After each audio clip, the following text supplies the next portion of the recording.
എളുപ്പത്തിലും വേഗത്തിലും ഗാഡ്ജറ്റുകൾ വാങ്ങാൻ ലോഗിൻ ചെയ്യൂ www.myg.in.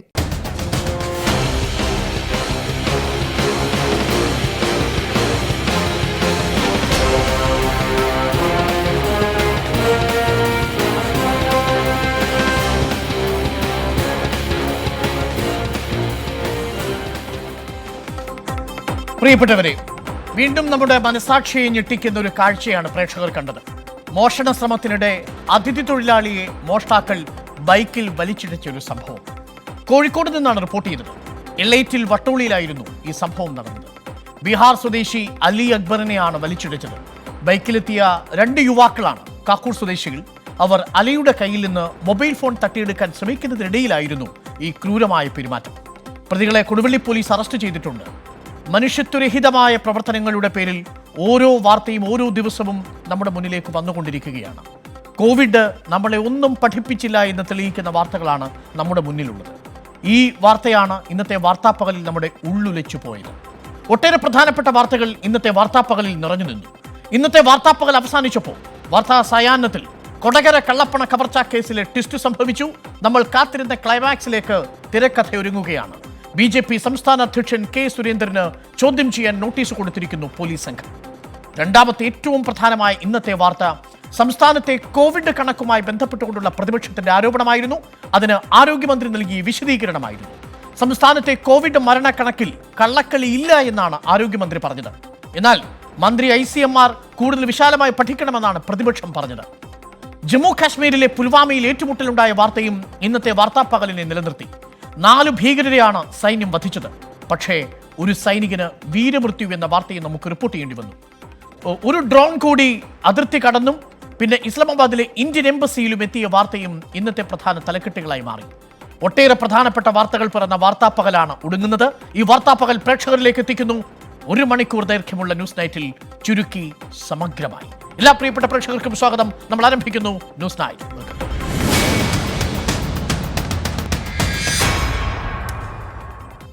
നമ്മൾ ആദ്യം ആരംഭിക്കുന്ന വാർത്ത ഇപ്പോഴും കേരളത്തിന്റെ വടക്കും തെക്കും പ്രതിഷേധ പരിപാടികൾ നടക്കുന്ന കൊടകര കള്ളപ്പണ കവർച്ചാ കേസിന്റെ ക്ലൈമാക്സ് രംഗത്തിലേക്കാണ്.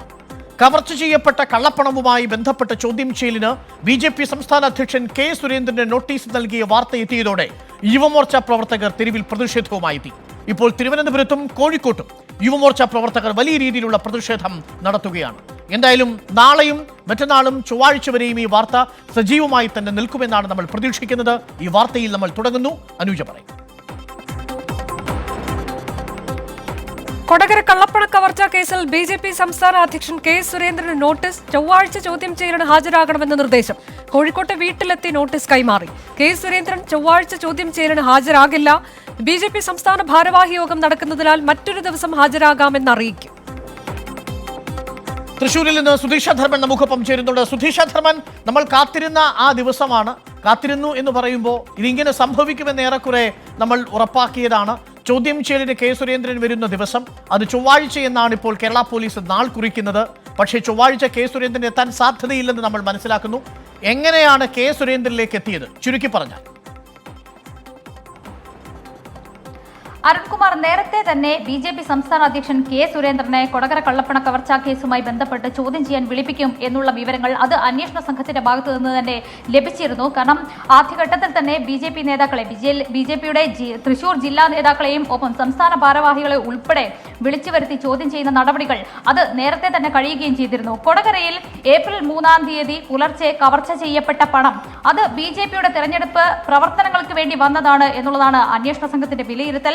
അന്വേഷണ സംഘം ഔദ്യോഗികമായി അറിയിക്കുകയും ചെയ്തത് അത് തന്നെയാണ്. 25 ലക്ഷം രൂപയും കാറും കവർച്ച ചെയ്യപ്പെട്ടു എന്നുള്ളതായിരുന്നു ധർമ്മരാജന്റെ ഡ്രൈവർ ഷംജീർ നൽകിയ പരാതി. പക്ഷേ ഈ അന്വേഷണമാണ് പിന്നീട് അത് ഒരു ദേശീയ പാർട്ടിയുടെ തെരഞ്ഞെടുപ്പ് പ്രചരണ പ്രവർത്തനങ്ങൾക്ക് വേണ്ടി വന്നതാണെന്നും ആ തുക 3.5 കോടി രൂപയുണ്ട് എന്നതടക്കമുള്ള കണ്ടെത്തലുകൾ അത് അന്വേഷണ സംഘം കണ്ടെത്തിയത്. പിന്നീട് പ്രത്യേക അന്വേഷണ സംഘം രൂപീകരിച്ച് ഈ കേസ് അന്വേഷണം പ്രത്യേക അന്വേഷണ സംഘത്തിലേക്ക് മാറ്റുകയും ചെയ്തു. തൃശൂർ പോലീസ് ക്ലബിൽ നിരന്തരമായി BJP നേതാക്കളെ വിളിച്ചു വരുത്തുകയും ചോദ്യം ചെയ്യലുകളും നടന്നിരുന്നു. ഇതിന്റെ പ്രധാന കാരണം ഈ തുക 3.5 കോടി രൂപയുടെ ഉറവിടം എന്താണ് എന്നുള്ളത് അന്വേഷണ സംഘത്തിന് കണ്ടെത്തേണ്ടതുണ്ട്.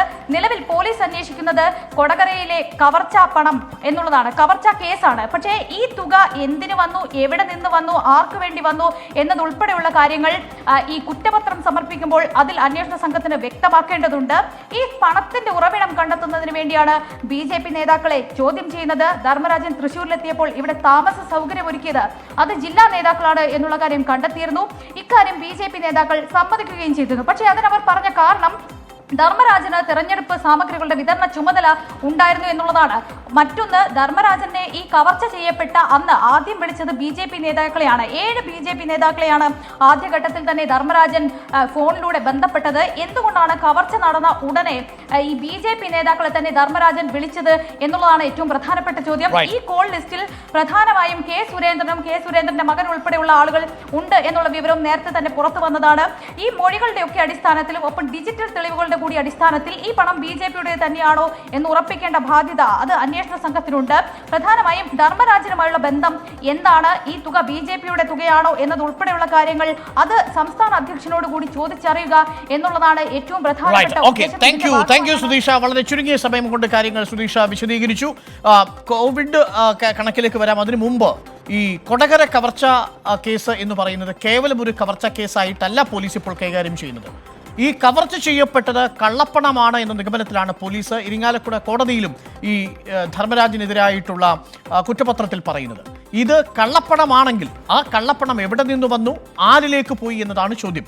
അത് BJPയുടെ പണമാണെന്നും അതല്ല ധർമ്മരാജന്റെ പണമാണെന്നുമുള്ള 2 വേർഷൻ ഇപ്പോൾ തന്നെ നിലവിലുണ്ട്.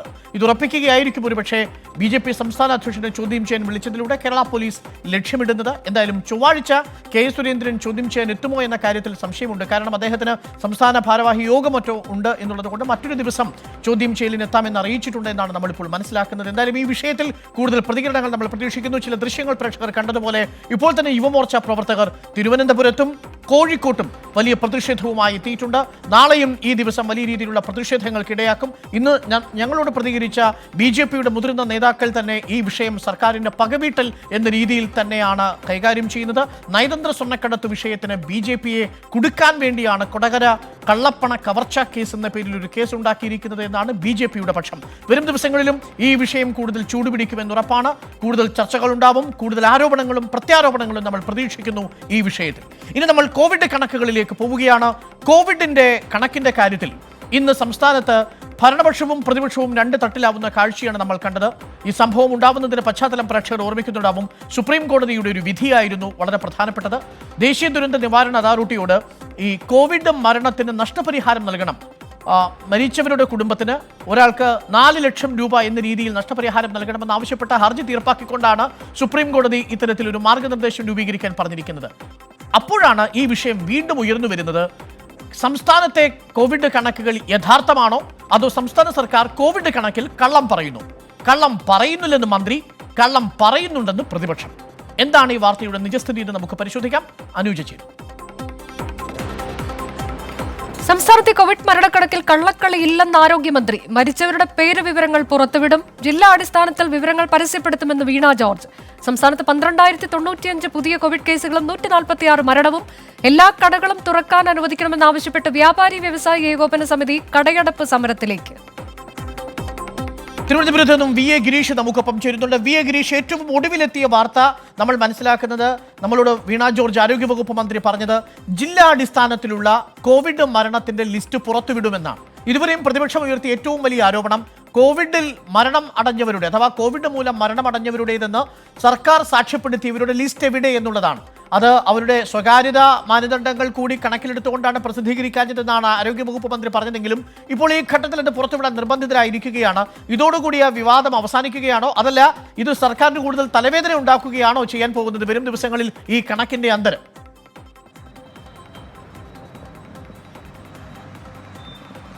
ഡോക്ടർ അരുൺകുമാർ, ഇപ്പോൾ സംസ്ഥാനത്ത് കോവിഡ് ബാധിച്ച് മരണമടയുന്നവരുടെ പട്ടിക പ്രസിദ്ധീകരിക്കാനാണ് സംസ്ഥാന സർക്കാർ തീരുമാനിച്ചിരിക്കുന്നത്. ഇത് ജില്ലാ തലത്തിലാകും പ്രസിദ്ധീകരിക്കുക.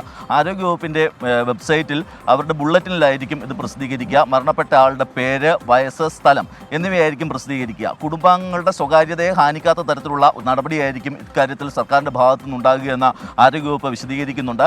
ഇന്ന് വൈകുന്നേരം ആരോഗ്യമന്ത്രി വിളിച്ചു ചേർത്ത ആരോഗ്യവകുപ്പ് ഉദ്യോഗസ്ഥരുടെ ഉന്നത ഉദ്യോഗസ്ഥരുടെ യോഗത്തിലാണ് ഇത്തരത്തിലൊരു തീരുമാനമുണ്ടായത്. ഈ തീരുമാനമുണ്ടാകാനുള്ള ഒരു സാഹചര്യം നേരത്തെ ഡോക്ടർ അരുൺകുമാർ സൂചിപ്പിച്ച പോലെ തന്നെ കോവിഡ് മരണക്കണക്കുമായി ബന്ധപ്പെട്ട് ഭരണ പ്രതിപക്ഷം കക്ഷികൾ ഒരു വലിയ തർക്കത്തിൽ ഏർപ്പെടുന്ന ഒരു സാഹചര്യം സംസ്ഥാനത്തുണ്ടായി. കോവിഡ് മരണം മറച്ചുവെക്കുകയാണ്, അല്ലെങ്കിൽ അതിൻ്റെ യഥാർത്ഥ കണക്കുകൾ പുറത്തുവിടുന്നില്ല എന്നുള്ളതായിരുന്നു പ്രതിപക്ഷത്തിൻ്റെ ആരോപണം. സർക്കാർ ഇക്കാര്യത്തിൽ ദുരഭിമാനം വെടിയണം, മാത്രമല്ല അർഹരായവർക്ക് നഷ്ടപരിഹാരം ലഭിക്കുന്നതിനുള്ള അല്ലെങ്കിൽ ഒരു തടസ്സം സർക്കാർ ഒഴിവാക്കണം എന്നാണ് പ്രതിപക്ഷം ആവശ്യപ്പെട്ടിരുന്നു. സർക്കാർ ഇക്കാര്യത്തിൽ ഒരു ദുരഭിമാനമാണ് കാണിക്കുന്നത്. കണക്കുകൾ മറച്ചു വെച്ചുകൊണ്ട് സംസ്ഥാനത്ത് കോവിഡ് മരണം കുറവാണ് എന്നൊരു സാഹചര്യത്തിലേക്ക് കൊണ്ടുപോവുകയാണ് എന്ന് പ്രതിപക്ഷം ആരോപിക്കുന്നു. പ്രതിപക്ഷ നേതാവ് വി ഡി സതീശനും KPCC പ്രസിഡന്റ് കെ സുധാകരനുമെല്ലാം ഇതേ നിലപാടാണ് എടുത്തത്. ഇപ്പോൾ ഈ ഒരു സാഹചര്യത്തിലാണ് സർക്കാർ പുതിയൊരു തീരുമാനത്തിലേക്ക് കടന്നിരിക്കുന്നത്. നേരത്തെ തന്നെ ആരോഗ്യമന്ത്രി ഇക്കാര്യത്തിൽ വിശദീകരണം നൽകിയിരുന്നു. ICMRന്റെയും അതോടൊപ്പം തന്നെ ലോകാരോഗ്യ സംഘടനയുടെയും മാനദണ്ഡങ്ങൾ അനുസരിച്ചാണ് സംസ്ഥാനത്ത് കോവിഡ് മരണങ്ങൾ കണക്കാക്കുന്നതെന്ന് ആരോഗ്യമന്ത്രി തന്നെ വ്യക്തമാക്കുകയും ചെയ്തു. പക്ഷേ ഇതിൽ ഒരു കാര്യം വളരെ വ്യക്തമാണ്. അതായത് നേരത്തെ ഉണ്ടായ മരണങ്ങൾ സംബന്ധിച്ച് ഒരു സമഗ്രമായ പരിശോധനയ്ക്ക് സർക്കാർ തയ്യാറാകുന്നില്ല എന്ന നിലപാട് തന്നെയാണ് ആരോഗ്യമന്ത്രിയുടെ വാക്കുകളിൽ നിന്നും നമുക്ക് മനസ്സിലാകുന്നത്. ഏതെങ്കിലും ഒറ്റപ്പെട്ട പരാതികളുണ്ടെങ്കിൽ അത് പരിശോധിക്കാമെന്നും ആരോഗ്യമന്ത്രി വ്യക്തമാക്കുന്നുണ്ട്. എന്നാൽ പ്രതിപക്ഷം ആവശ്യപ്പെടുന്നത് ഒന്നാം തരംഗത്തിലും രണ്ടാം തരംഗത്തിലും കോവിഡ് ബാധിച്ച് മരണമടഞ്ഞവരുടെ സമ്പൂർണ്ണമായ പട്ടിക പ്രസിദ്ധീകരിക്കണമെന്നാണ്. ഇതിന് സർക്കാർ വഴങ്ങുന്നില്ല. മറിച്ച് ഇപ്പോൾ ജില്ലാ അടിസ്ഥാനത്തിൽ ഇവരുടെ പേരുകൾ പ്രസിദ്ധീകരിക്കുമ്പോൾ ഒരുപക്ഷെ കൂടുതൽ വിവാദങ്ങളിലേക്ക് ഇത് പോകും. കാരണം നമുക്കൊക്കെ അറിയാവുന്നതുപോലെ, നമുക്കൊക്കെ ചുറ്റുപാട് മനസ്സിലാക്കുന്ന പോലെ കോവിഡ് ബാധിച്ച് മരിച്ച നിരവധി ആൾക്കാരുണ്ട്. ഇത് കോവിഡ് നെഗറ്റീവ് ആയതിനു ശേഷം മരിച്ചവരുണ്ട്. അതോടൊപ്പം തന്നെ മറ്റു പല ഗുരുതര രോഗങ്ങൾ വന്ന് കോവിഡ് വന്ന് മരിച്ചുപോയവരുമുണ്ട്. ഇവരൊന്നും കോവിഡ് പട്ടികയിൽ, കോവിഡ് മരണ കണക്കിൽ പെടുന്നില്ല. ഈ ലിസ്റ്റ് പ്രസിദ്ധീകരിക്കുന്നത് ഇത് മറ്റൊരു വലിയ വിവാദത്തിലേക്ക് ഇടയാക്കുമെന്ന കാര്യത്തിൽ യാതൊരു സംശയവുമില്ല. ഈ ഘട്ടത്തിൽ സർക്കാരിനെ ആശങ്കയിൽ ആഴ്ത്തുന്നതും നാളെ ഈ ജില്ലാടിസ്ഥാനത്തിലുള്ള കോവിഡ് മൂലം മരണമടഞ്ഞവരുടെ പേര് വിവരങ്ങൾ പുറത്തു വരുമ്പോൾ ഈ കോവിഡ് ലിസ്റ്റിൽ ഉൾപ്പെട്ടിട്ടില്ലാത്തവർ സ്വാഭാവികമായും പ്രതിഷേധത്തിന് വരാനുള്ള സാധ്യതയുണ്ട്. സർക്കാരിനോട് പരാതിയുമായി എത്താനുള്ള സാധ്യതയുമുണ്ട്. കാരണം കോവിഡ് മരണമാണെങ്കിൽ 4 ലക്ഷം രൂപയോളം നഷ്ടപരിഹാരം ലഭിക്കുമെന്നൊരു സാധ്യത നിലവിലിരിക്കുന്നുണ്ട്. ഈ ഘട്ടത്തിലാണ് അണ്ടർ കൗണ്ട് ഉണ്ട്, അഥവാ കൃത്യമായി കോവിഡ് മരണം റിപ്പോർട്ട് ചെയ്തിട്ടില്ല സംസ്ഥാനത്ത് എന്ന പ്രതിപക്ഷത്തിന്റെ ആരോപണം കൂടി നിലവിലിരിക്കുന്ന സാഹചര്യത്തിൽ ഇങ്ങനെയൊരു തലവേദന സംസ്ഥാന സർക്കാരിനെ കാത്തിരിക്കുന്നത്. എന്തായാലും ലിസ്റ്റ് പ്രസിദ്ധീകരിച്ചതിനു ശേഷം പരാതിയുള്ളവർ എത്ര പേർ എന്നതാണ് നമ്മൾ കാത്തിരിക്കുന്നത്. വരും ദിവസങ്ങളിൽ ആരോഗ്യവകുപ്പ് മന്ത്രിക്ക് ഈ കണക്കെടുപ്പുമായി ബന്ധപ്പെട്ട് നല്ല തിരക്കിലാകുന്നു എന്നാണ് നമ്മൾ മനസ്സിലാക്കുകയും ചെയ്യുന്നത്. ഇന്നത്തെ കണക്കുകൾ കൂടി പുറത്തു വന്നിട്ടുണ്ട്. സംസ്ഥാനത്ത് ടെസ്റ്റ് പോസിറ്റിവിറ്റി നിരക്ക് 10% താഴാതെ നിൽക്കുന്നു. ഇന്നത്തെ കോവിഡ് കണക്കുകൾ നോക്കിയാൽ 12,095 പേർക്കാണ് രോഗം സ്ഥിരീകരിച്ചത്. 10,000 മുകളിൽ തന്നെയാണ് ഇന്നും. മലപ്പുറം ജില്ലയിലാണ് ഏറ്റവും അധികം രോഗികൾ, 1553. കൊല്ലം, കോഴിക്കോട്, തൃശ്ശൂർ, എറണാകുളം, തിരുവനന്തപുരം, പാലക്കാട് ജില്ലകളിൽ 1000-ലധികം പേർ രോഗികളായി. കഴിഞ്ഞ 24 മണിക്കൂറിനിടെ 1,19,659 സാമ്പിളുകളാണ് പരിശോധിച്ചത്. 10.11 ടെസ്റ്റ് പോസിറ്റിവിറ്റി നിരക്ക്. കഴിഞ്ഞ ദിവസങ്ങളിലുണ്ടായ 146 മരണങ്ങളാണ് COVID-19 മൂലമാണ് നിന്ന് സ്ഥിരീകരിച്ചത്. ഇതോടെ 13,505 മരണസംഖ്യ. രോഗം സ്ഥിരീകരിച്ച് ചികിത്സയിലായിരുന്ന 10,243 പേർ രോഗമുക്തി നേടുകയും ചെയ്തു. മൊത്തം 1,03,764 പേരാണ് രോഗം സ്ഥിരീകരിച്ച് ഇനി ചികിത്സയിൽ ഉള്ളത്. ഇന്നത്തെ വാർത്താപ്പകലിലെത്തിയ മറ്റൊരു വളരെ പ്രധാനപ്പെട്ട വാർത്തയായിരുന്നു ഡൽഹിയിൽ നിന്ന്. കാശ്മീർ താഴ്വരയിൽ വീണ്ടും വെടിയൊച്ച കേട്ടു. അത് 2 ദിവസമായി തുടരുന്ന വലിയ അശാന്തിയുണ്ട്. 3 ദിവസമായി ഡ്രോൺ അതിർത്തി കടന്നെത്തുകയും ജമ്മു വ്യോമത്താവളത്തിൽ ഡ്രോൺ ബോംബ് പതിക്കുകയും ചെയ്തതിനെ തുടർന്നുണ്ടായ സംഘർഷാവസ്ഥ ഇന്നും രൂക്ഷമായി തന്നെ തുടർന്നു. പുൽവാമയിൽ 4 ഭീകരരെ നമ്മളുടെ സൈന്യം വധിച്ചു. പുൽവാമയിൽ ഈ ഏറ്റുമുട്ടലിൽ നമ്മുടെ ഒരു ധീര സൈനികനെയും നമുക്ക് നഷ്ടമായി. ഡ്രോൺ പറത്തി ഭീതി പടർത്തി കളി പാകിസ്ഥാൻ ഇപ്പോഴും തുടരുകയാണ്. ഇന്ന് ഇസ്ലാമാബാദിലെ ഇന്ത്യൻ എംബസിയിൽ പാകിസ്ഥാന്റെ ഒരു ഡ്രോൺ എത്തി. അതിൽ ഇന്ത്യ ശക്തമായി പ്രതിഷേധിച്ചു.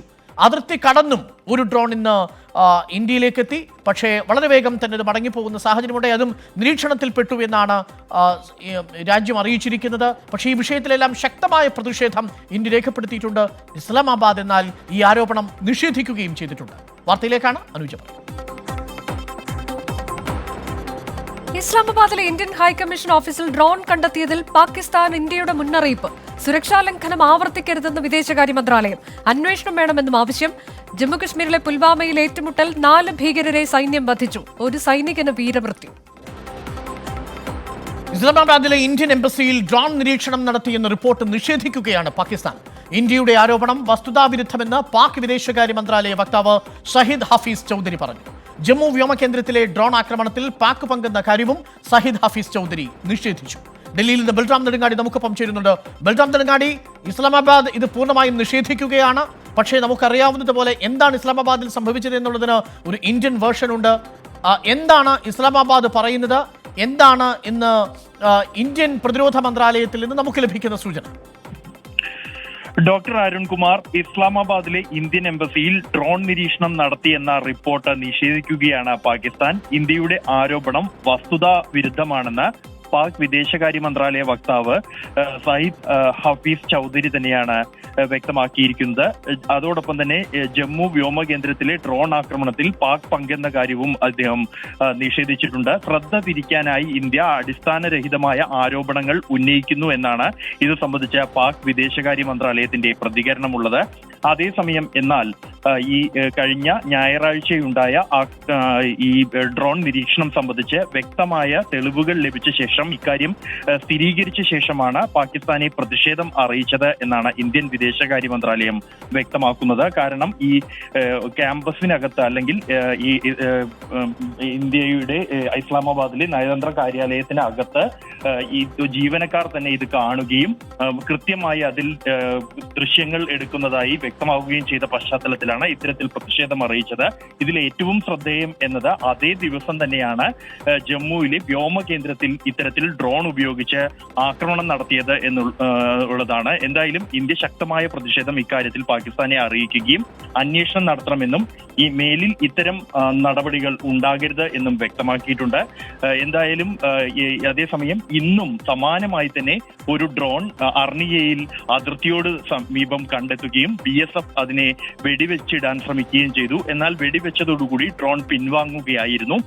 പാകിസ്ഥാൻ ഉപയോഗിക്കുന്ന തരത്തിലുള്ള ഡ്രോണുകൾ തന്നെയാണ് കണ്ടെത്തിയതെന്ന് ഇത് സംബന്ധിച്ച ബൽറാം നെടുങ്ങാടിയാണ് ഡൽഹിയിൽ നിന്ന് വിവരങ്ങൾ നൽകിയത്. ഡ്രോൺ ഉപയോഗിച്ചുകൊണ്ടുള്ള പാകിസ്ഥാന്റെ നുഴഞ്ഞുകയറ്റം തുടരുകയാണ്. ഇന്ന് ഇന്ത്യൻ സൈന്യം അർണിയ സെക്ടറിൽ ഒരു ഡ്രോൺ വന്നതിനെ തുടർന്ന് ശക്തമായി തിരിച്ചടിച്ചു. അതിനെ തുടർന്ന് ഡ്രോൺ പിൻവാങ്ങി എന്നാണ് ബൽറാം പറഞ്ഞത്. പക്ഷേ നമുക്കൊരു ധീര സൈനികനെ നഷ്ടപ്പെട്ടിരിക്കുന്നു പുൽവാമയിൽ 4 ഭീകരരെ നാം വധിക്കുക കൂടി ചെയ്തിട്ടുണ്ട്. ഇസ്ലാമാബാദിലെ ഇന്ത്യൻ എംബസിയിലും ഡ്രോൺ പ്രത്യക്ഷപ്പെട്ടത് ഇരു രാജ്യങ്ങളും തമ്മിലുള്ള തർക്കത്തിനും ഇടയാക്കിയിട്ടുണ്ട്. മലയിടുക്കുകളിലൂടെയും ടാങ്കറുകളിലും മറ്റു വാഹനങ്ങളിലും എത്തിക്കാൻ കഴിയുന്ന താൽക്കാലിക പാലങ്ങളുടെ വൈവിധ്യമായ ശ്രേണി ഇനി ഇന്ത്യൻ സേനയ്ക്ക് സ്വന്തം. ഇന്ത്യൻ സേനയുടെ കരുത്ത് തദ്ദേശീയമായി നിർമ്മിച്ച ഈ പാലങ്ങൾ വർദ്ധിപ്പിക്കുമെന്ന് കരസേന മേധാവി ജനറൽ MM നരവനെ അവകാശപ്പെട്ടു. DRDO ആണ് താൽക്കാലിക പാലങ്ങൾ ഡിസൈൻ ചെയ്തത്. റിപ്പോർട്ട്. മലയിടുക്കുകളിൽ ഏതാണ്ട് എല്ലാ ഘട്ടങ്ങളിലും സൈനിക നീക്കം സുഗമമാക്കുന്നതിന് വെല്ലുവിളിയാണ് പാലങ്ങളുടെ കുറവ്. ലഡാക്കിലടക്കം ഇന്ത്യയുടെ സേന കാലങ്ങളായി ഈ ബുദ്ധിമുട്ട് നേരിടുന്നു.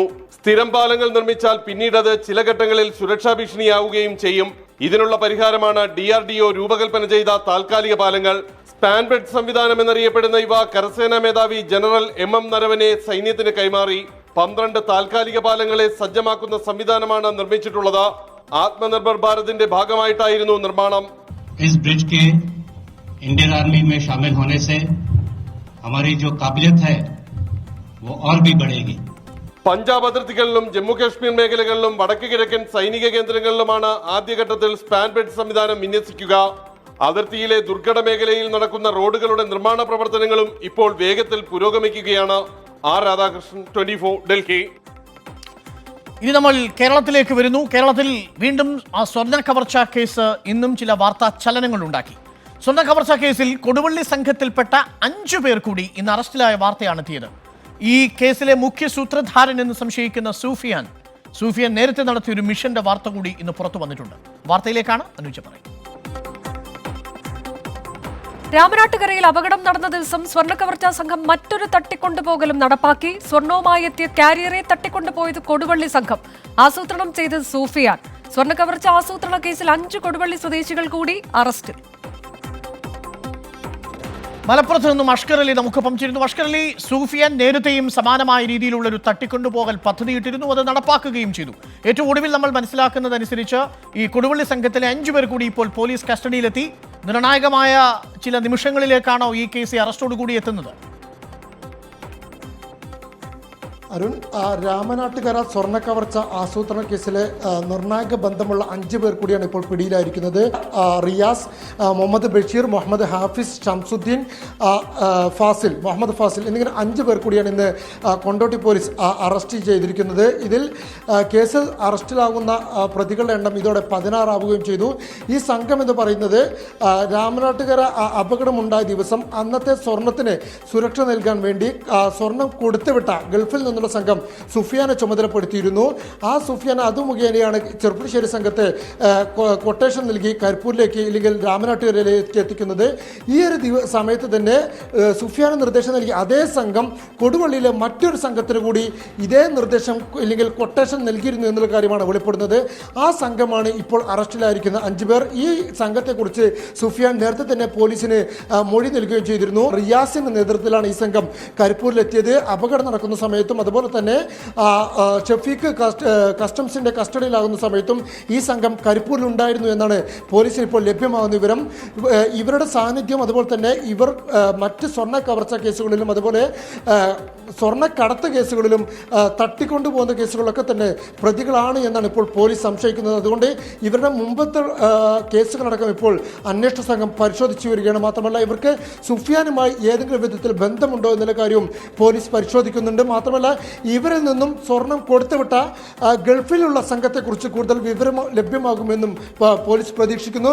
മറ്റൊന്ന് ഈ കേസിലുണ്ടായ നിർണായകമായ ഒരു നീക്കം എന്ന് പറയുന്നത് കേസിൽ അറസ്റ്റിലായിട്ടുള്ള 2 പ്രതികൾ ഫിജാസിനും അതുപോലെ തന്നെ മഞ്ചേരി സ്വദേശിയായ ഷിഹാബിനുമെതിരെ കരിപ്പൂർ പോലീസ് ഒരു കേസ് കൂടി രജിസ്റ്റർ ചെയ്തിരിക്കുന്നു എന്നുള്ളതാണ്. അഥവാ രാമനാട്ടുകര അപകടമുണ്ടായ അതേ ദിവസം തന്നെ ആ കവർച്ച ആസൂത്രണം ചെയ്ത അതേ ദിവസം തന്നെ മറ്റൊരു സ്വർണം കൊണ്ടുവന്ന കരിയറെ ഈ സംഘം തട്ടിക്കൊണ്ടുപോയി എന്നുള്ളതാണ് വെളിപ്പെട്ടിരിക്കുന്നത്. ഇതിൻ്റെ അടിസ്ഥാനത്തിലാണ് ഫിജാസിനെയും ഷിഹാബിനെയും എതിരെ കരിപ്പൂർ പോലീസ് ഒരു കേസ് കൂടി രജിസ്റ്റർ ചെയ്തിരിക്കുന്നത്. ഈ അന്ന് ഫിജാസിനും ഷിഹാബിനും ഒപ്പമുള്ള 2 പേർ കൂടി അറസ്റ്റിലാകാനുമുണ്ട്. അരുൺ, താങ്ക് യു ഹഷ്കറാണ് കാര്യങ്ങൾ വിശദീകരിച്ചത്. സൂഫിയാൻ നടത്തിയ നേരത്തെയുള്ള ഒരു ഓപ്പറേഷന്റെ വാർത്ത കൂടിയാണ് അഷ്കർ ഇപ്പോൾ പറഞ്ഞത്. ഇതിനോടൊപ്പം 5 പേർ കൂടി അറസ്റ്റിലായതോടെ കൊടുവള്ളി ഈ കവർച്ചാ കേസ്, സ്വർണ്ണ കവർച്ചാ കേസ് ഒരു നിർണായകമായ ഘട്ടത്തിലെത്തിയിരിക്കുകയാണ്. നാളെ വളരെ പ്രധാനപ്പെട്ട ചില ഡെവലപ്മെന്റുകളുണ്ട്. അർജുൻ ആയങ്കി നാളെ തെളിവെടുപ്പിനായിട്ട് കണ്ണൂരിലേക്ക് കൊണ്ടുപോകുന്നുണ്ട്. അർജുൻ ആയങ്കി കുഴൽപ്പണവേട്ട നടത്തിയിട്ടുണ്ടോ എന്ന പരിശോധനയിലേക്ക് കസ്റ്റംസ് കടക്കുന്നു. സ്വർണ്ണക്കടത്തിന്റെ വിശദമായ റിപ്പോർട്ട് ആവശ്യപ്പെട്ടിരിക്കുകയാണ് കസ്റ്റംസ് ബോർഡ്. ഒരു റിപ്പോർട്ട്.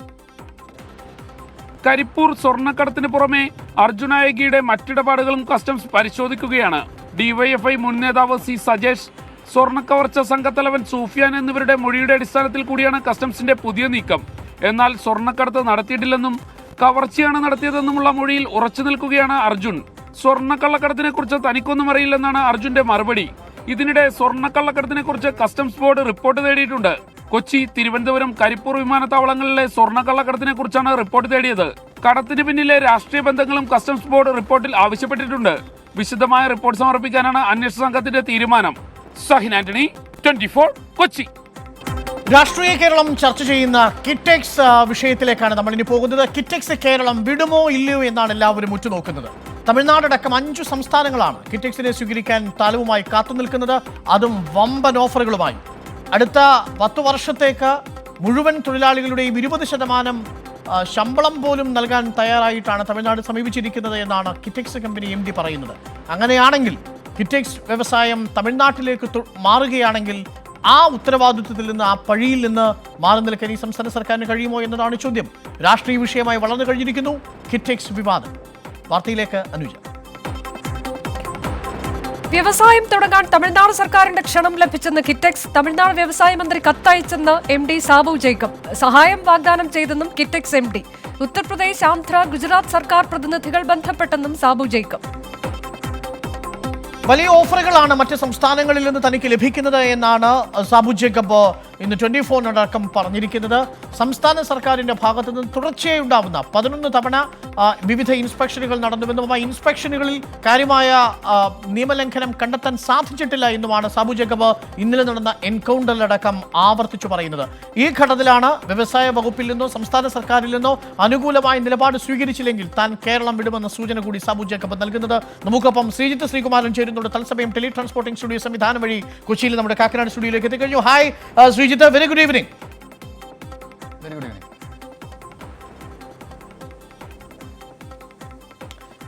ശ്രീജിത്ത്, ഞാൻ പറയുന്നത് കേൾക്കുന്നുണ്ടോ? തീർച്ചയായും അരുൺകുമാർ കേൾക്കുന്നുണ്ട്. ശ്രീജിത്ത്, ഈ സാബു ജേക്കബ് നൽകുന്ന സൂചന പ്രകാരം സംസ്ഥാന സർക്കാർ ഈ വിഷയത്തിൽ അനുരഞ്ജന ശ്രമം നടത്തിയില്ലെങ്കിൽ, ഈ വിഷയത്തിൽ ഇടപെട്ടില്ലെങ്കിൽ ഒരുപക്ഷെ മറ്റ് 5 സംസ്ഥാനങ്ങൾ തന്നെ കാത്തു നിൽക്കുന്നു എന്ന ഒരു ഭീഷണി കൂടി ഉണ്ട്, അല്ലേ? തീർച്ചയായും ഇതൊരു ഭീഷണി തന്നെയാണെന്ന് നമുക്ക് ഈ ഒരു ഘട്ടത്തിൽ നിസ്സംശയം പറയേണ്ടിയിരിക്കുന്നു അരുൺകുമാർ. കാരണം കേരളത്തെക്കാൾ ബെറ്റർ ഓപ്ഷനാണ്. അരുൺകുമാർ നേരത്തെ സൂചിപ്പിച്ചതുപോലെ, നമ്മൾ വാർത്തയിൽ തന്നെ സൂചിപ്പിച്ചതുപോലെ 20% ശമ്പളം, തൊഴിലാളികളുടെ ശമ്പളം അടക്കം നൽകാമെന്ന ഒരു വലിയ ഓഫറാണ്. നമ്മൾ മനസ്സിലാക്കുന്നത് പ്രകാരമാണെങ്കിൽ കോയമ്പത്തൂരിനടുത്ത ഒരു സ്ഥലമാണ് ഇത് എന്നാണ് ഇപ്പോൾ നമ്മൾ മനസ്സിലാക്കുന്നത്. അത്തരത്തിൽ വലിയ തോതിലൊരു ഓഫർ, 40% ഈ നിക്ഷേപത്തിന് സബ്സിഡി, കുറഞ്ഞ നിരക്കിൽ വൈദ്യുതി അടക്കമുള്ള ഗൗരദാഗ, അദ്ദേഹം അവിടുത്തെ വ്യവസായ വകുപ്പിന്റെ വൈസ് പ്രസിഡന്റാണ്, അദ്ദേഹം ആണ് കത്ത് അയച്ചിരിക്കുന്നത്. ഇത് കൂടാതെ തമിഴ്നാട് വ്യവസായ മന്ത്രി കിറ്റക്സിന്റെ ഈ MD സാബു ജേക്കബിനെ നേരിട്ട് വിളിച്ചു എന്നാണ് അദ്ദേഹം നമ്മോട് പറഞ്ഞു വെക്കുന്നത്. ഇത് കൂടാതെ അദ്ദേഹം ഒരു വിഷമം കൂടി പങ്കുവെക്കുന്നുണ്ട്. ഇത്രയൊക്കെ വിവാദങ്ങൾ ഉണ്ടായിട്ടും കേരളത്തിലെ ഒരു വ്യവസായ വകുപ്പിലെ ഒരു ഉദ്യോഗസ്ഥൻ, സർക്കാരുമായി ബന്ധപ്പെട്ട ഒരു ഉദ്യോഗസ്ഥൻ പോലും തന്നെ വിളിക്കാൻ ഇതുവരെ തയ്യാറായിട്ടില്ല എന്ന് സാബു ജേക്കബ് പറഞ്ഞു വെക്കുമ്പോൾ അദ്ദേഹം ചില തീരുമാനങ്ങൾ എടുത്തിട്ടുണ്ട് എന്ന് നമുക്ക് സംശയിക്കേണ്ടിയിരിക്കുന്നു. അല്ലെങ്കിൽ വളരെ കൃത്യമായ രീതിയിൽ സംസ്ഥാന സർക്കാരിന് ഒരു മുന്നറിയിപ്പ്, ഒരു ഭീഷണി, ഒരു സൂചന ഒക്കെ നൽകുകയാണ്. ഒന്നുകിൽ ഇവിടെ സംസ്ഥാന സർക്കാർ കൃത്യമായ രീതിയിൽ തങ്ങളെ പ്രവർത്തിക്കാൻ അനുവദിക്കുക, അല്ലെങ്കിൽ തങ്ങൾക്ക് മറ്റ് ഓഫറുകളുണ്ട്. ആന്ധ്രയും ഉത്തർപ്രദേശും അടക്കം 5 സംസ്ഥാനങ്ങൾ, ഒറീസയും അടക്കം 5 സംസ്ഥാനങ്ങൾ സാബു ജേക്കബിന്റെ കിറ്റക്സിനെ അങ്ങോട്ട് ക്ഷണിച്ചുകൊണ്ടിരിക്കുകയാണ്. സ്വാഭാവികമായി 35,000 പേർക്ക് തൊഴിലും 3,500 കോടി രൂപയുടെ വലിയ നിക്ഷേപവും, ഇതാണ് അവരെല്ലാം തന്നെ ലക്ഷ്യമിടുന്നത്. തങ്ങൾക്ക് പോകേണ്ടി വരുമെന്നൊരു സൂചന, ഒരു ഭീഷണി തന്നെയാണ് സാബു ജേക്കബ് ഈ ഒരു ഘട്ടത്തിൽ നടത്തുന്നത് അല്ലെങ്കിൽ നൽകുന്നതെന്ന് നിസ്സംശയം നമുക്ക് പറയാൻ പറ്റും. താങ്ക് യു ശ്രീജിത്താണ് നമുക്കൊപ്പം ടെലി ട്രാൻസ്പോർട്ടിംഗ് സ്റ്റുഡിയോ സംവിധാനം വഴി കൊച്ചി കാക്കനാട് സ്റ്റുഡിയോയിലേക്കുള്ള ഈ ഓഫീസിലേക്ക് എത്തിയത്. ശ്രീജിത്ത് മടങ്ങുകയാണ്. പ്രിയപ്പെട്ട പ്രേക്ഷകർ, ഈ വിഷയം കഴിഞ്ഞ് കുറേ ദിവസങ്ങളായി നമ്മളുടെ രാഷ്ട്രീയ മണ്ഡലത്തെ ചൂടുപിടിച്ച് നിൽക്കുകയാണ്. BJP അടക്കമുള്ള പാർട്ടികൾ, BJP അടക്കമല്ല, BJP മാത്രമാണ് ഈ വിഷയത്തിൽ സാബു ജേക്കബിനോടൊപ്പം നിലപാട് സ്വീകരിച്ചുകൊണ്ട് മറ്റ് സംസ്ഥാനങ്ങളിൽ നിന്ന് വരെയുള്ള ഓഫറുകളുമായി മുന്നോട്ട് വന്നിരിക്കുന്നത്.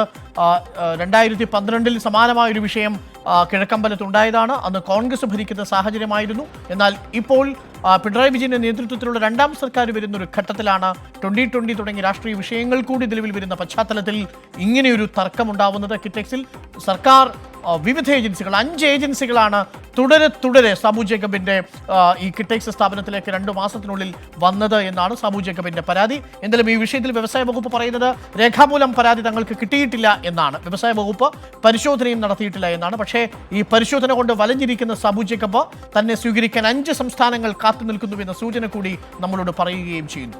ഇനി നമ്മൾ പോകുന്നത് ലക്ഷദ്വീപുമായി ബന്ധപ്പെട്ട ഒരു വാർത്തയിലേക്കാണ്. 2 പ്രധാനപ്പെട്ട വാർത്തകൾ ഇന്നത്തെ വാർത്താപ്പകലിൽ ലക്ഷദ്വീപുമായി ബന്ധപ്പെട്ട് സംഭവിച്ചിട്ടുണ്ട്. അതിലൊന്ന്, രാവിലെ വന്ന വാർത്ത, ഹൈക്കോടതിയിൽ ഇന്ന് ഐഷ സുൽത്താനയ്ക്ക് ഒരു തിരിച്ചടി കിട്ടി. ഐഷ സുൽത്താനെ ഇന്ന് ഹൈക്കോടതിയിൽ പറഞ്ഞത് ഇത് രാജ്യദ്രോഹ കുറ്റം നിലനിൽക്കില്ല എന്ന അശോക് മേനോന്റെ വിധിയുമായി ബന്ധപ്പെട്ടുകൊണ്ട് ഈ കേസ് റദ്ദ് ചെയ്യണമെന്നാണ്, അന്വേഷണം സ്റ്റേ ചെയ്യണമെന്നാണ് ആവശ്യപ്പെട്ടത്. പക്ഷേ അന്വേഷണം സ്റ്റേ ചെയ്യാൻ കഴിയില്ലെന്നും രാജ്യദ്രോഹ കുറ്റം റദ്ദാക്കാൻ കഴിയില്ല എന്നുമാണ് ഹൈക്കോടതി പറഞ്ഞത്. രണ്ടാമത്തെ പ്രധാനപ്പെട്ട വാർത്ത ലക്ഷദ്വീപിൽ നിന്നെത്തിയത്, കൊച്ചിയിലുള്ള ലക്ഷദ്വീപിലെ പ്രധാനപ്പെട്ട 2 ഓഫീസുകൾ പൂട്ടാൻ പോകുന്നു എന്ന വാർത്ത കൂടി ഇന്ന് കൊച്ചി ബ്യൂറോ റിപ്പോർട്ട് ചെയ്യുന്നുണ്ട്. ആ വാർത്തയിലേക്കാണ് നമ്മൾ പോകുന്നത്. അനുജ പറയും. കൊച്ചിയിലെ വിദ്യാഭ്യാസ പൊതുമരാമത്ത് ഓഫീസുകൾ പൂട്ടാനൊരുങ്ങി ലക്ഷദ്വീപ് അഡ്മിനിസ്ട്രേഷൻ. വിദ്യാഭ്യാസ ഓഫീസിലെ 5 ജീവനക്കാരെയും ലക്ഷദ്വീപിലേക്ക് തിരികെ വിളിച്ചു. ഐഷ സുൽത്താനയ്ക്കെതിരായ രാജ്യദ്രോഹ കേസ് ഇപ്പോൾ റദ്ദാക്കാനാകില്ലെന്ന് ഹൈക്കോടതി. അന്വേഷണം സ്റ്റേ ചെയ്യണമെന്ന ആവശ്യം തള്ളി. കേസ് അന്വേഷണത്തിന്റെ പ്രാരംഭഘട്ടത്തിൽ ഇടപെടാനില്ലെന്നും കോടതി. കൊച്ചിയിൽ നിന്ന് സഹിൻ ആന്റണി ചേരുന്നു. സഹിൻ ആന്റണി, 2 പ്രധാനപ്പെട്ട കാര്യങ്ങൾ. നേരത്തെ സൂചിപ്പിച്ചതുപോലെ ഐഷ സുൽത്താനയ്ക്കെതിരായ രാജ്യദ്രോഹ കുറ്റം റദ്ദ് ചെയ്യാൻ കഴിയില്ലെന്ന ഹൈക്കോടതിയുടെ നിരീക്ഷണം.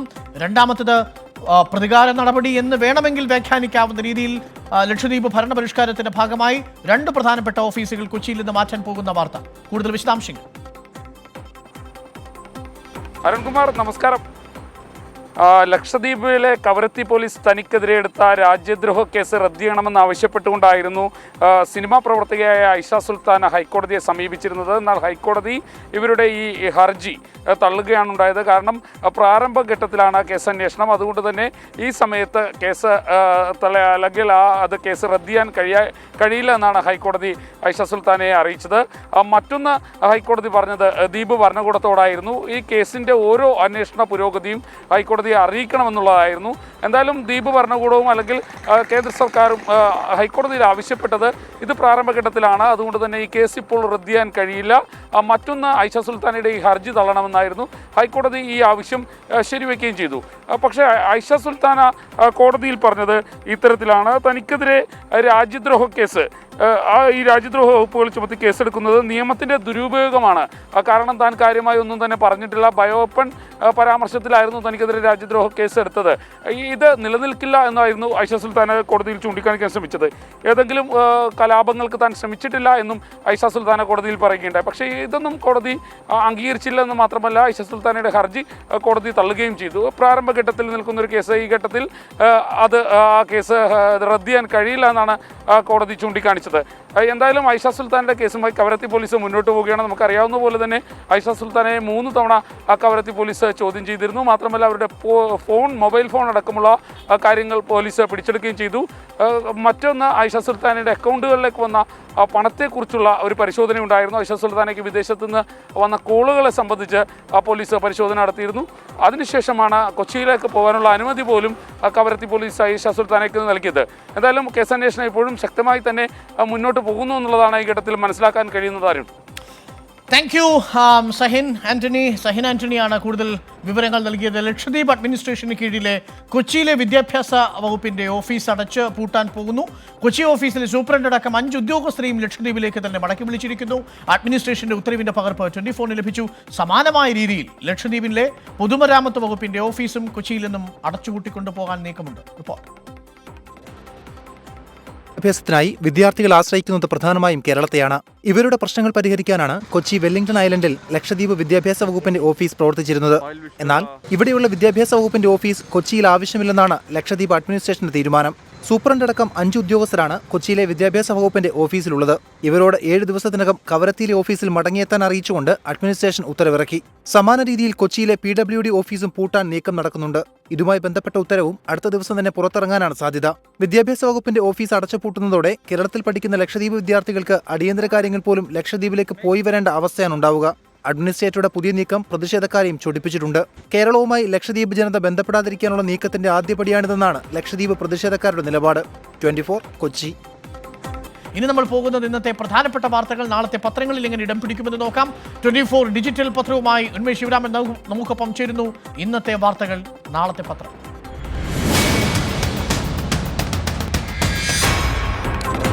നേരിട്ട് നമുക്ക് ഉന്മേഷ് ശിവരാമനിലേക്ക് പോകാം. ഉന്മേഷ് ശിവരാമൻ നാളത്തെ പത്രവുമായി എത്തുന്നു. Over to you Unmesh. Very good evening. Very good evening Arunkumar. നാളത്തെ മലയാള പത്രങ്ങളിൽ പ്രധാന വാർത്തയെ നമ്മൾ പ്രതീക്ഷിക്കുന്നത് കോവിഡ് മരണങ്ങളുമായി ബന്ധപ്പെട്ട് സംസ്ഥാന സർക്കാർ ആരോഗ്യമന്ത്രി വ്യക്തമാക്കിയ നിലപാടാണ്. പേര് വിവരങ്ങൾ പ്രസിദ്ധീകരിക്കാം ജില്ലാടിസ്ഥാനത്തിൽ എന്നാണ് ആരോഗ്യമന്ത്രി വീണ ജോർജ് ഇന്ന് വ്യക്തമാക്കിയത്. ലീഡ് വാർത്തയായി ഈ പ്രതികരണം നമ്മൾ പ്രതീക്ഷിക്കുന്നുണ്ട്. കോവിഡ് മരണം പേര് വിവരങ്ങൾ പ്രസിദ്ധീകരിക്കും, ജില്ലാടിസ്ഥാനത്തിലായിരിക്കും ഇത്തരത്തിൽ പേര് വിവരങ്ങൾ പുറത്തുവിടുക എന്ന് ആരോഗ്യമന്ത്രി പറഞ്ഞിരിക്കുന്നു. നഷ്ടപരിഹാരവുമായി ബന്ധപ്പെട്ട സുപ്രീം കോടതി വിധി പുറത്തു വന്നതിന് പിന്നാലെയാണ് ഇത്തരത്തിലുള്ള വിഷയം ചർച്ചയായി മാറുന്നത്. അതിന്റെ അടിസ്ഥാനത്തിൽ ഇപ്പോൾ സർക്കാർ നടപടി സ്വീകരിക്കുമെന്നാണ് കരുതേണ്ടത്. ആ വാർത്ത നമ്മൾ പ്രധാനപ്പെട്ട ഒരു വാർത്തയെ പ്രതീക്ഷിക്കുന്നുണ്ട്. ഡ്രോൺ ആക്രമണങ്ങളുമായി ബന്ധപ്പെട്ടും ഒപ്പം ഇസ്ലാമാബാദിലെ ഇന്ത്യൻ ഹൈക്കമ്മീഷൻ ഓഫീസിൽ ഡ്രോൺ കണ്ടെത്തിയതുമായി ബന്ധപ്പെട്ടും ഇന്ന് കേന്ദ്ര വിദേശകാര്യ മന്ത്രാലയം അതിന്റെ വക്താവ് നിലപാട് വ്യക്തമാക്കിയിരിക്കുന്നു. ഡ്രോൺ ആക്രമണത്തിൽ പാകിസ്ഥാന് ഇന്ത്യയുടെ മുന്നറിയിപ്പ് എന്നൊരു ശീർഷകം പ്രതീക്ഷിക്കാം. ഇത്തരത്തിൽ സുരക്ഷാ വീഴ്ചകൾ ഉണ്ടാകാൻ പാടില്ല എന്നുള്ള ശക്തമായ താക്കീതാണ് വിദേശകാര്യ മന്ത്രാലയം പാകിസ്ഥാൻ നൽകിയിരിക്കുന്നത്. ആ വാർത്ത 1-ാം പേജിലേക്ക് വരാനുള്ള സാധ്യത കാണുന്നുണ്ട്. മറ്റൊരു വാർത്ത കൊടകര കള്ളപ്പണ കവർച്ചാ കേസുമായി ബന്ധപ്പെട്ടാണ്. BJP സംസ്ഥാന അധ്യക്ഷൻ KS സുരേന്ദ്രൻ ഹാജരാകണമെന്നാണ് ഇപ്പോൾ പോലീസ് നൽകിയിരിക്കുന്ന നിർദ്ദേശം. കോഴിക്കോട് വീട്ടിലെത്തി നോട്ടീസ് കൈമാറിയിട്ടുണ്ട് KS സുരേന്ദ്രന്. പക്ഷേ KS സുരേന്ദ്രൻ ഹാജരാകില്ല എന്നുള്ള വിവരം കൂടി പുറത്തു വരുന്നുണ്ട്. അന്നത്തെ BJP ഭാരവാഹി യോഗത്തിൽ KS സുരേന്ദ്രന് പങ്കെടുക്കേണ്ടതുണ്ട്. അതുകൊണ്ട് മറ്റൊരു ദിവസം ഹാജരാകാൻ അനുമതി ചോദിക്കുമെന്ന് കൂടി റിപ്പോർട്ടുകളുണ്ട്. ഏതായാലും KS സുരേന്ദ്രൻ ഈ കേസിൽ ഹാജരാകണം എന്നുള്ളതാണ് അന്വേഷണ സംഘത്തിന്റെ ആവശ്യം. നോട്ടീസ് നൽകിയിരിക്കുന്നു. ആ വാർത്ത നമ്മൾ 1-ാം പേജിൽ തന്നെ പ്രതീക്ഷിക്കുന്നുണ്ട്.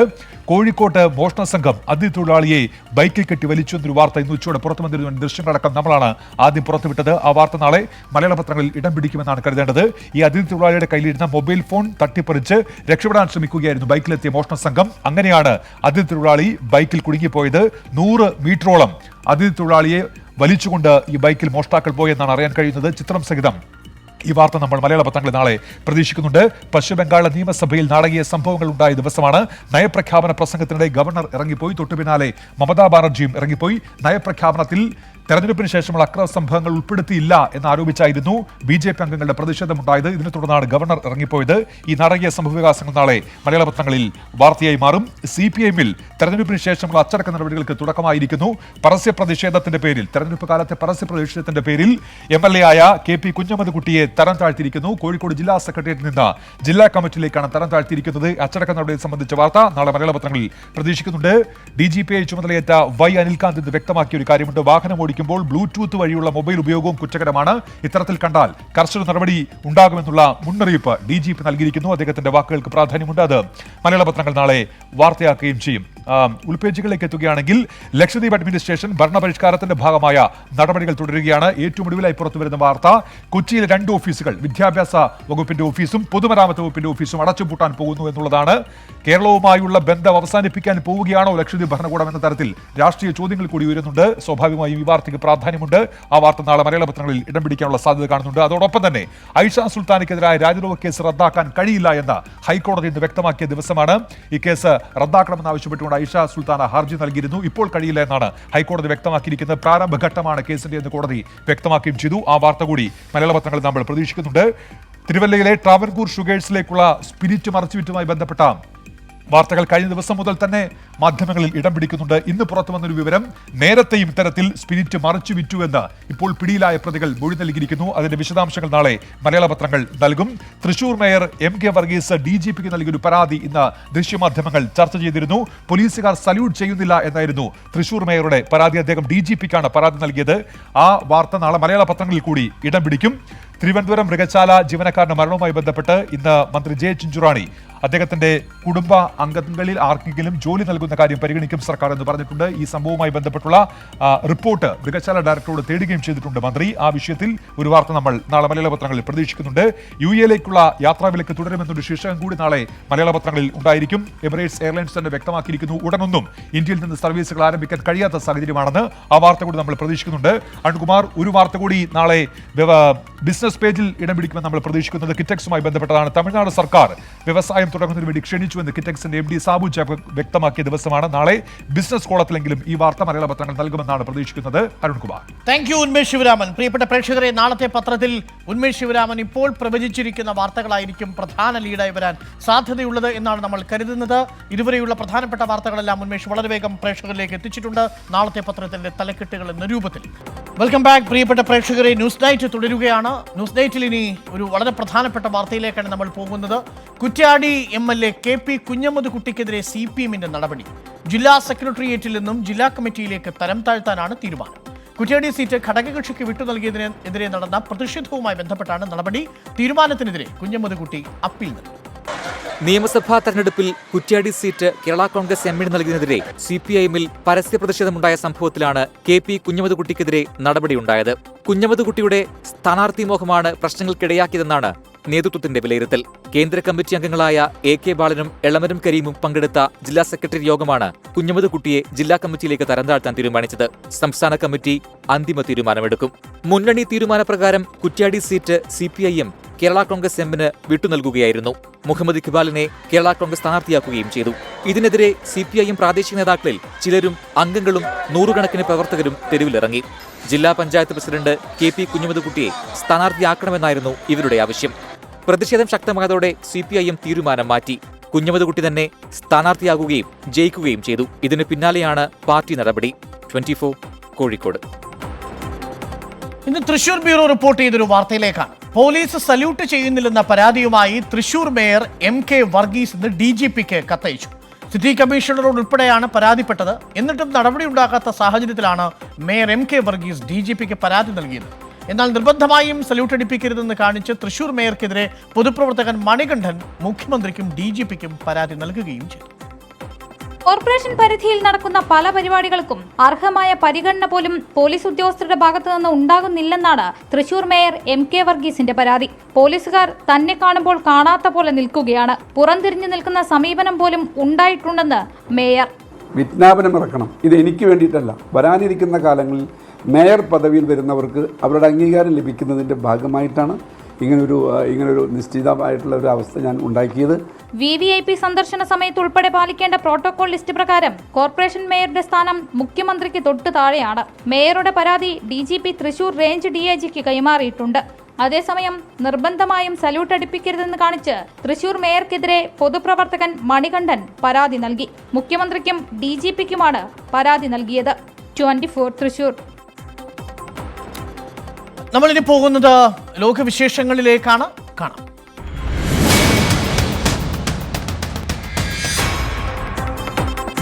ലോകവിശേഷങ്ങളുമായി നമുക്കൊപ്പം പി ജെയിംസ് ചേരുന്നു. P James, very good evening. ഇന്നത്തെ ഏറ്റവും പ്രധാനപ്പെട്ട അന്തർദേശീയ വാർത്തയെ നമ്മൾ പറയുന്നത് 20 വർഷങ്ങൾക്കു ശേഷം അഫ്ഗാനിസ്ഥാന്റെ മണ്ണിൽ നിന്നും അമേരിക്കൻ സേന പിന്മാറിയതാണ്.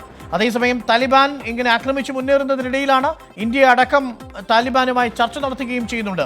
ഈ വാർത്തയിൽ നമുക്ക് തുടങ്ങാം. പി ജെയിംസ്, അഫ്ഗാൻ മണ്ണിൽ നിന്ന് അമേരിക്കൻ പിന്മാറ്റം, എന്തായിരിക്കും പ്രത്യാഘാതം?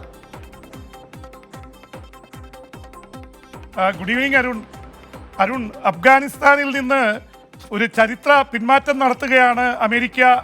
അതിൻ്റെ ഭാഗമായിട്ട് അവസാന ട്രൂപ്പുകളും ഇന്ന് ബാഗ്രാം എയർബേസിൽ നിന്ന് യാത്രയാവുന്നു എന്നാണ് നമുക്ക് കിട്ടുന്ന റിപ്പോർട്ട്. പ്രത്യേകിച്ച് അഫ്ഗാനിസ്ഥാനിൽ 20 വർഷം മുമ്പാണ് അമേരിക്കയുടെ സേന ഇതേ എയർബേസിൽ തന്നെയാണ് വന്നിറങ്ങിയത്. ബാഗ്രാമിൽ അവിടെ 10,000 സേനാംഗങ്ങൾക്ക് ഉൾക്കൊള്ളാനുള്ള ബേസാണത്. 110 വിമാനങ്ങൾ ഒരേ സമയം പാർക്ക് ചെയ്യാം. അവിടെ എല്ലാവിധ സംവിധാനങ്ങളും, ആശുപത്രിയും ജയിലും അടക്കം എല്ലാ സംവിധാനങ്ങളുമുള്ള ബാഗ്രാം ബേസിൽ നിന്നാണ് അമേരിക്കയുടെ അവസാനത്തെ സേനയും പിൻവാങ്ങുന്നത്. സെപ്റ്റംബർ 11-നകം തിരിച്ചു പോകുമെന്നാണ് പറഞ്ഞിരുന്നത്. പക്ഷേ അതിനു മുൻപ് തന്നെ അമേരിക്കൻ സേന പിൻവാങ്ങുന്നു. ഒപ്പം അവിടെ അഫ്ഗാനിസ്ഥാനിൽ താലിബാൻ വലിയ രീതിയിലുള്ള മുന്നേറ്റം നടത്തിക്കൊണ്ടിരിക്കുകയാണ്. 390ഓളം ജില്ലകളിൽ 100-ലേറെ ജില്ലകൾ പിടിച്ചടക്കിയതായിട്ടാണ് താലിബാൻ അവകാശപ്പെടുന്നത്.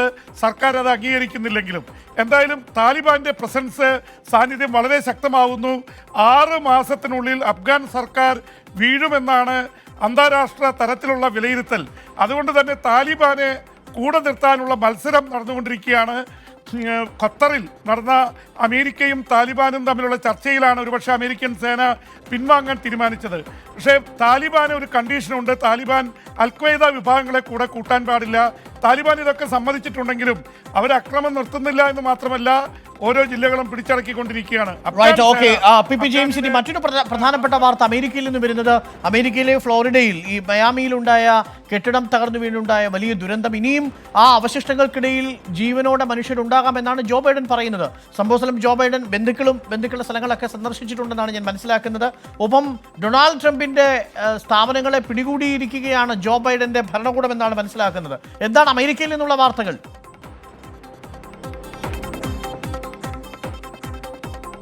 അമേരിക്കയിലെ ഫ്ലോറിഡയിൽ ബഹുനില കെട്ടിടം തകർന്നു വീണിട്ട് ഏതാണ്ട് 7 ദിവസം കഴിഞ്ഞു.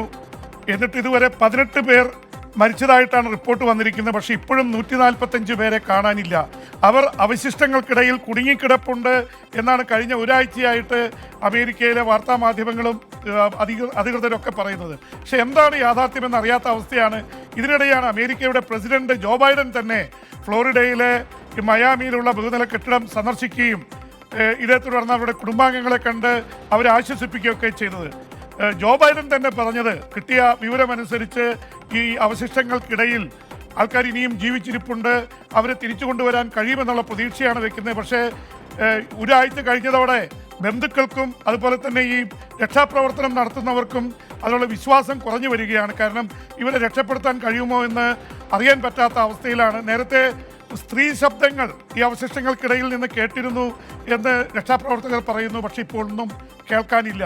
ഇനി അവരെ ജീവിച്ചിരിക്കുന്നുണ്ട് എന്ന് പലരും സംശയിക്കുന്നു. അതിനുള്ള സാധ്യതകൾ കുറവാണെന്ന് പറയുന്നു. പക്ഷേ 140 ജീവനാണ് ഈ ഫ്ലോറിഡയിലെ മയാമിയിൽ കെട്ടിടം തകർന്ന് ഉണ്ടായ വലിയ ദുരന്തത്തിൽ നഷ്ടപ്പെട്ടിരിക്കുന്നത്. എന്തായാലും ആ വാർത്ത നമ്മളെ ഏറെ വേദനിപ്പിക്കുകയും ചെയ്തിട്ടുണ്ട്.